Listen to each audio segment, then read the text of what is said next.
নরসিংদী নীলকুঠি জামে মসজিদ ২০০ বছরের প্রেমের নিদর্শন। নরসিংদীর রায়পুরা থানার আটকান্দি গ্রামে সময়ের সাক্ষী হয়ে দাঁড়িয়ে আছে এক অনন্য স্থাপত্য। বাংলার তাজমহল খ্যাত আলিমুদ্দিনের নীলকুঠি জামে মসজিদ। মাত্র ২ শতাব্দী নয়, এটি যেন প্রেমের এক অমর কবিতা। স্থানীয়দের মুখে মুখে ঘুরে বেড়ানো কাহিনী অনুযায়ী মাওলানা আলিমুদ্দিন তার প্রিয়তমা স্ত্রীর প্রতি অগাধ ভালোবাসার নিদর্শন হিসেবে এই মসজিদটি নির্মাণ করেছিলেন। ছোট মেঘনা নদীর কোল ঘেঁষে দাঁড়িয়ে থাকা এই মসজিদটির সৌন্দর্য যেন অকল্পনীয় এক নিদর্শন। চারপাশে সবুজের সমারোহ, দূর থেকে শোনা যায় নদীর কলতান, আর গাছের পাতায় পাতায় লুকিয়ে থাকা পাখির ডাক। সব মিলিয়ে এখানে তৈরি হয়েছে এক মায়াবী পরিবেশ। ৩৫টি খিলান বিশিষ্ট এই মসজিদের প্রতিটি কারুকাজই যেন শিল্পীর হাতে আঁকা মনের মাধুরী মিশানো একটি শিল্পকার্য। মুঘল স্থাপত্যের আদলে তৈরি এই মসজিদের ৮টি গম্বুজের শৈল্পিক নকশা, বিশেষ করে মেহরাবের ফুলেল খচিত কাজ যে কাউকে মুগ্ধ করবে। মসজিদের ইমাম ও স্থানীয় বাসিন্দাদের ভাষ্য মতে, মাওলানা আলিমুদ্দিন তার স্ত্রীর স্মৃতিকে অমর করে রাখতে এই মসজিদ নির্মাণ করেছিলেন।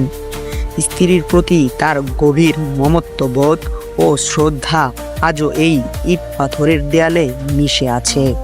প্রতিদিন ৫ ওয়াক্ত নামাজ আদায় হয় এখানে, আর নামাজের আজানের ধ্বনি যেন ২ শতকের প্রেম কাহিনীকে নতুন করে জাগিয়ে তোলে।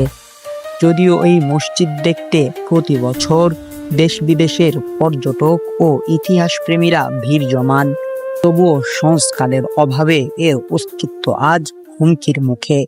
এরপরে মনে করেন যে এই মসজিদ নির্মাণ করছে, ঘাট নির্মাণ করছে, এগুলি ওনার নির্মাণ করা।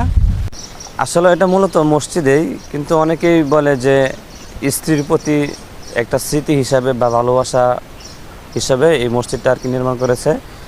তো অনেকে বলে যে স্মৃতি হিসাবে, কারণ এই মসজিদটা আপনারা সকলে জানেন যে ভারতবর্ষের ভিতরে সবচাইতে স্মৃতিময় তাজমহল হলো আপনার আগ্রার তাজমহল।